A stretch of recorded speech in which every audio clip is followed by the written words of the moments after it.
വിഷയങ്ങൾ പാർലമെന്റിൽ വരികയാണ് അല്ലേ? ആശാവർക്കർമാരുടെ സമരം ഡീലിമിറ്റേഷൻ. ഈ ആശാവർക്കർമാരുടെ സമരം കേന്ദ്രവും സംസ്ഥാനവും അങ്ങോട്ടും ഇങ്ങോട്ടും പഴിച്ചുകൊണ്ടിരിക്കുക. സമരം 30-ാം ദിവസത്തിലേക്ക്. എന്തായാലും ഇന്ന് എനിക്ക് ശൂന്യവേളയിൽ അവതരിപ്പിക്കാൻ കിട്ടിയിട്ടുണ്ട് ആ വിഷയം. അതിന് അടിയന്തര പ്രമേയം ഞങ്ങൾ കൊടുത്തിട്ടുണ്ട്. ആ വിഷയം കേന്ദ്രവും സംസ്ഥാനങ്ങളും തമ്മിൽ ബ്ലെയിം ചെയ്ത് തീർക്കേണ്ട ഒരു വിഷയമല്ല. ഇതിനകത്ത് ആശാ വർക്കേഴ്സിൻ്റെ കോൺട്രിബ്യൂഷൻ എല്ലാവർക്കും അറിയാവുന്നതാണ്. നമ്മുടെ ആരോഗ്യ മേഖലയ്ക്ക് ഏറ്റവും കനത്ത സംഭാവന ചെയ്യുന്നവരാണ് ആശാ വർക്കർമാർ. അപ്പോൾ അവരുടെ ആനുകൂല്യങ്ങൾ ഓണറേറിയം പോലും സമയത്തിന് കൊടുക്കാതിരിക്കുക, നാമമാത്രമായ ഓണറേറിയം കൊടുക്കുക, 10-20 വർഷം വർക്ക് ചെയ്ത് കഴിഞ്ഞ് തിരിച്ചു പോകുമ്പോൾ റിട്ടയർ ചെയ്യുമ്പോൾ ജീവിത സായാഹ്നത്തിൽ അവർക്ക് റിട്ടയർമെൻറ്റ് ബെനിഫിറ്റ് പോലും കൊടുക്കാതിരിക്കുക, ഒരു വൺ ടൈം ബെനിഫിറ്റ് പോലും കൊടുക്കാതിരിക്കുക. ഇതിൻ്റെ ഉത്തരവാദിത്തത്തിനും സംസ്ഥാനത്തിനും കേന്ദ്രത്തിനും ഒഴിഞ്ഞു മാറാൻ പറ്റില്ല. നാഷണൽ ഹെൽത്ത് മിഷൻ്റെ ഭാഗമായിട്ടാണ് ആശാ വർക്കേഴ്സ് വർക്ക് ചെയ്യുന്നത്. അതൊരു സെൻട്രൽ ഗവൺമെൻറ് സ്കീമാണ്. അപ്പോൾ പല സ്റ്റേറ്റുകളിലും പല വേതനമാണ്.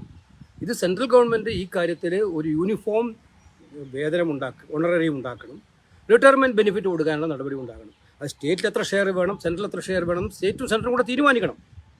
അതായത് പരസ്പരം ബ്ലെയിം ചെയ്ത് ഞങ്ങൾ ഇത്ര കൊടുത്തതിന് കണക്ക് തന്നിട്ടില്ല എന്നൊക്കെ പറഞ്ഞ് ഫലത്തിൽ ഇതിൻ്റെ യൂസേഴ്സ് എന്ന് പറയുന്ന ആശാ വർക്കേഴ്സാണ്. അവരുടെ ജീവിതം സങ്കടകരമാണ്. അത് പരിഹരിക്കാനുള്ള നടപടി കേന്ദ്ര ഗവൺമെൻറ്റിൻ്റെ ഭാഗത്തുനിന്നും ഉണ്ടാകണമെന്നാണ് ഞങ്ങൾക്ക് പറയാനുള്ളത്. ശൂന്യവേള ലഭിക്കുന്ന അവസരത്തിൽ ഈ ആശാ വർക്കർമാർ തൊഴിലാളികളെ അംഗീകരിക്കണം എന്നുള്ള ആവശ്യം കേസ് ഉന്നയിക്കുക. അല്ല, അതാണ് അതിനകത്ത് അവരിപ്പം വളണ്ടിയർമാരായിട്ടാണ് ഇപ്പം കണക്കാക്കുന്നത്. വളണ്ടിയേഴ്സ്. ഇത് 2005 ഈ കൺസെപ്റ്റ് കൊണ്ടുവന്നത്. 20 വർഷം കഴിഞ്ഞു. 20 വർഷം കഴിഞ്ഞ് ഒരു കൺസെപ്റ്റ് കൊണ്ടുവന്നാൽ അത് ഇത്രയും ഫലപ്രദമായിട്ട് നമ്മുടെ ആരോഗ്യ മേഖലയ്ക്ക് ഗുണകരമാണെന്ന് തോന്നിക്കഴിഞ്ഞാൽ അവരെന്തുകൊണ്ട് വർക്കേഴ്സാക്കി മാറ്റുന്നില്ല? അത് അന്ന് കൊണ്ടുവന്നത് നമുക്ക് പറയാം ഒരു ഒരു ഒരു ഒരു ഒരു പരീക്ഷണാടിസ്ഥാനത്തിൽ നിന്ന് പറയാം. 20 വർഷം കഴിഞ്ഞില്ലേ? 20 വർഷം കഴിഞ്ഞ് അവരുടെ ട്രാക്ക് റെക്കോർഡ് പുറവണല്ലേ? എന്തുകൊണ്ട് നടത്തുന്നില്ല? അവർ ഗവൺമെൻറ് ആക്കാരില്ല. അവർക്ക് ആവശ്യമായ തൊഴിലാളികളോട് കണക്കാക്കുന്ന പോലെ തന്നെ അവർ കണക്കാക്കണമെന്നാണ് ഞങ്ങളുടെ ആവശ്യം. ഈ സമരത്തോട് സംസ്ഥാന സർക്കാർ സ്വീകരിക്കുന്ന ഒരു നിലപാട് കൂടിയുണ്ട്. അതല്ലേ പറയുന്നത്. സംസ്ഥാന സർക്കാരിന് കേന്ദ്രത്തിനെ കുറ്റം പറയാനുള്ള അവസരമാക്കുക, കേന്ദ്രം സംസ്ഥാനത്തെ കുറ്റം പറയാനുള്ള അവസരം ഉണ്ടാക്കുക. മാത്രമല്ല, സമരങ്ങളെ അധിക്ഷേപിക്കുന്ന രീതി അവരുടെ ആ സഹോദരിമാർ അവർ രാഷ്ട്രീയം നോക്കിയിട്ടൊന്നുമല്ല, സമരമായി രംഗത്ത് വന്നു. എല്ലാ വിഭാഗം ആളുകളും അവരെ പ്രോത്സാഹിപ്പിച്ചു. അവരെ അധിക്ഷേപിക്കുകയല്ലേ, മാറി മാറി മത്സരിച്ച് അധിക്ഷേപിക്കുന്ന ജോലിയല്ലേ സംസ്ഥാന ഗവൺമെൻറ്, മന്ത്രിമാർ, പാർട്ടി നേതാക്കന്മാർ, ട്രേഡ് യൂണിയൻ നേതാക്കന്മാർ. എങ്ങനെ ട്രേഡ് യൂണിയൻ നേതാക്കന്മാർക്ക് ഇത്തരം സമരങ്ങളെ അധിക്ഷേപിക്കാൻ പറ്റും? അത് അങ്ങേയറ്റത്തെ ലജ്ജാകരമായ കാര്യമാണ്. അവർക്ക് കേന്ദ്ര ഗവൺമെൻറ്റിൽ നിന്ന് എന്തെങ്കിലും കിട്ടാനുണ്ടെങ്കിൽ അവർ പറയണം, കിട്ടാനുള്ളത് വാങ്ങിച്ചെടുക്കണം. അത് ഞങ്ങളെല്ലാം അവരുടെ കൂടെ കൂടാം. പക്ഷെ സ്റ്റേറ്റ് ചെയ്യേണ്ട ഉത്തരവാദിത്വം ഒന്നും ചെയ്യാതെ കേന്ദ്രത്തിനെ മാത്രം കുറ്റം പറയുന്നത് അർത്ഥമുള്ളത്. കേരളത്തെ വലിയ രീതിയിൽ അപകടത്തിലാക്കുന്ന സമുദ്രഖനന നടപടികളുമായി കേന്ദ്ര സർക്കാർ മുന്നോട്ട് പോവുകയാണ്.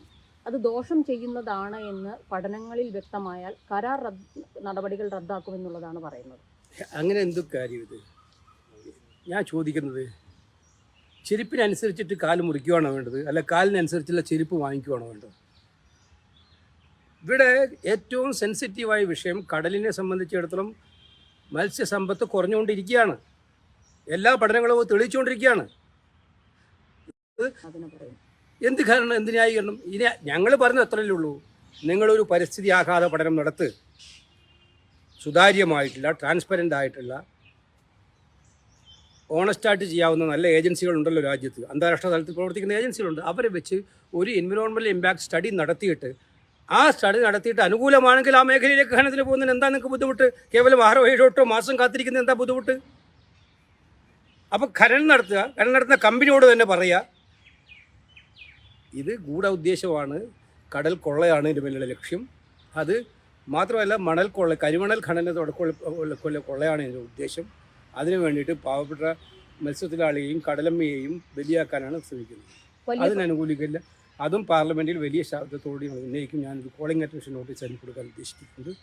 സ്പീക്കറോടും ആവശ്യപ്പെട്ടിട്ടുണ്ട്, ചർച്ച വേണമെന്ന് ആവശ്യപ്പെട്ടിട്ടുണ്ട്. പിന്നെ ഒരുപാട് വേറെ വിഷയങ്ങൾ രാജ്യത്തുണ്ട്, ദേശവ്യാപകമായ വിഷയങ്ങൾ. വോട്ടർ പട്ടിക ഇപ്പോൾ ഇലക്ഷൻ കമ്മീഷൻ അംഗീകരിച്ചിരിക്കുകയാണ്. അവർ തന്നെ പറഞ്ഞിരിക്കുകയാണ് വ്യാജ വോട്ടർ പട്ടിക ഉണ്ട് എന്നുള്ളത്, ഡ്യൂപ്ലിക്കേറ്റ് ഉണ്ടെന്നാണ് അവർ പറയുന്നത്. ഫൈനൽ വോട്ടർ ലിസ്റ്റ് കൊടുക്കാൻ, ഡിജിറ്റൽ ഫോമിൽ കൊടുക്കാൻ ഇപ്പോഴും അവർ തയ്യാറല്ല. അപ്പോൾ ഇലക്ഷൻ കമ്മീഷനിൽ എന്തോ ചീഞ്ഞ് നാറുന്നുണ്ട് വോട്ടർ പട്ടികയുമായി ബന്ധപ്പെട്ട്. ഇത് ചർച്ച ചെയ്യണം. അതുപോലെ തന്നെ മറ്റു പല ഇഷ്യൂസുമുണ്ട്.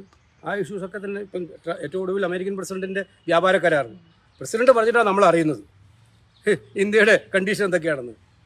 നമ്മുടെ പ്രധാനമന്ത്രി അവിടെ പോയിട്ട് കൊട്ടി ഘോഷിച്ചിട്ട് ഭയങ്കരമായിട്ട് ഇന്ത്യ എന്തോ നേടിയെന്ന് പറഞ്ഞിട്ട് എന്തൊക്കെയായിരുന്നു ചാനൽ ചർച്ചകൾ. പ്രൈം മിനിസ്റ്റർ ഭയങ്കരമായ ആ പ്രൈം മിനിസ്റ്റർ വന്നതിന് ശേഷം ഒരു ദിവസം നമ്മുടെ അമേരിക്കൻ പ്രസിഡന്റ് തെറി കേൾക്കാത്ത ദിവസം ഉണ്ടായിട്ടില്ല ഇന്ത്യ. എല്ലാ ദിവസവും ഇന്ത്യക്കെതിരായിട്ട് അദ്ദേഹം പറഞ്ഞുകൊണ്ടിരിക്കുകയാണ്.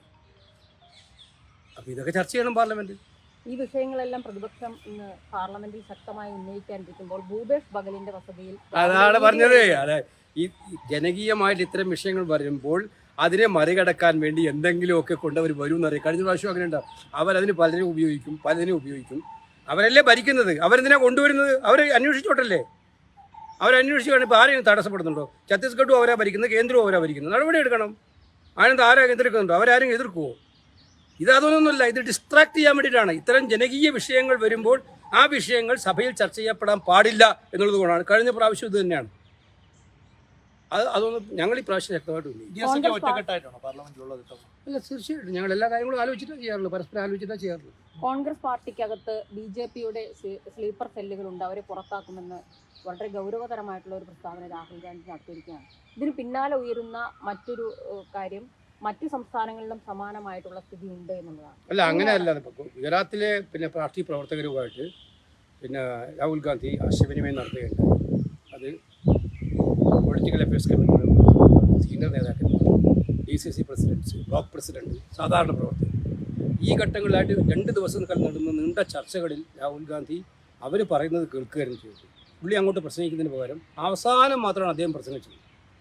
ബാക്കി എല്ലാത്തിലും അദ്ദേഹം ഇരുന്ന് കൊടുക്കുകയായിരുന്നു. കംപ്ലീറ്റ് അവരുടെ ചർച്ചകൾ ഉയർന്നു വന്നതാണ്. ഞങ്ങളുടെയൊക്കെ പ്രദേശങ്ങളിൽ, ഈ ഗുജറാത്തിലെ ചില പ്രദേശങ്ങളിൽ ഇങ്ങനെ കിടക്കുന്നുണ്ട്. BJPയിലെ ഭീഷണിക്ക് മുമ്പിൽ വഴങ്ങി അല്ലെങ്കിൽ അവരുമായി അനുഭവപ്പെട്ടു പോകുന്ന കുറച്ച് ആളുകൾ കോൺഗ്രസ് പാർട്ടിക്കകത്ത് ഉണ്ട് എന്നുള്ള കാര്യം പറയും.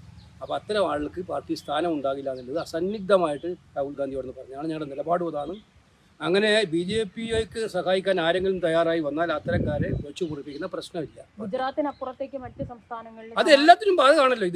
അത് ഗുജറാത്തിന് മാത്രം ബാധകമായ കാര്യമാണ്. അപ്പം ഞങ്ങൾ ഗുജറാത്തിലെ കാര്യത്തിലാണ് ഞങ്ങൾ ശ്രദ്ധപ്പെട്ടിട്ടുള്ളത്. ഗുജറാത്തിലാണ് ഞങ്ങൾ ഈ പ്രോസസ്സ് തുടങ്ങിയിരിക്കുന്നത്. അല്ല, കേരളത്തിലേക്ക് അത് കൊണ്ടുവരണ്ട. കേരളത്തിലെ പാർട്ടിയിൽ അങ്ങനെ ഒരാളും ഇല്ല. BJPക്ക് വേണ്ടി പണിയെടുക്കുന്ന ആൾ അങ്ങനെ ഉണ്ടാവാനും പറ്റും. ഇന്ത്യയിലും ഉണ്ട്, എല്ലാ സംസ്ഥാനങ്ങളിലും ഉണ്ടെന്ന് ഞാൻ വിചാരിക്കുന്നില്ല. ഗുജറാത്തിൻ്റെ പോയിന്റിൽ ഗുജറാത്തിലെ പ്രവർത്തകർ നൽകിയ ചർച്ചയ്ക്ക് ഒരു മറുപടിയായിട്ടാണ് രാഹുൽ ഗാന്ധിയുടെ പരാമർശം.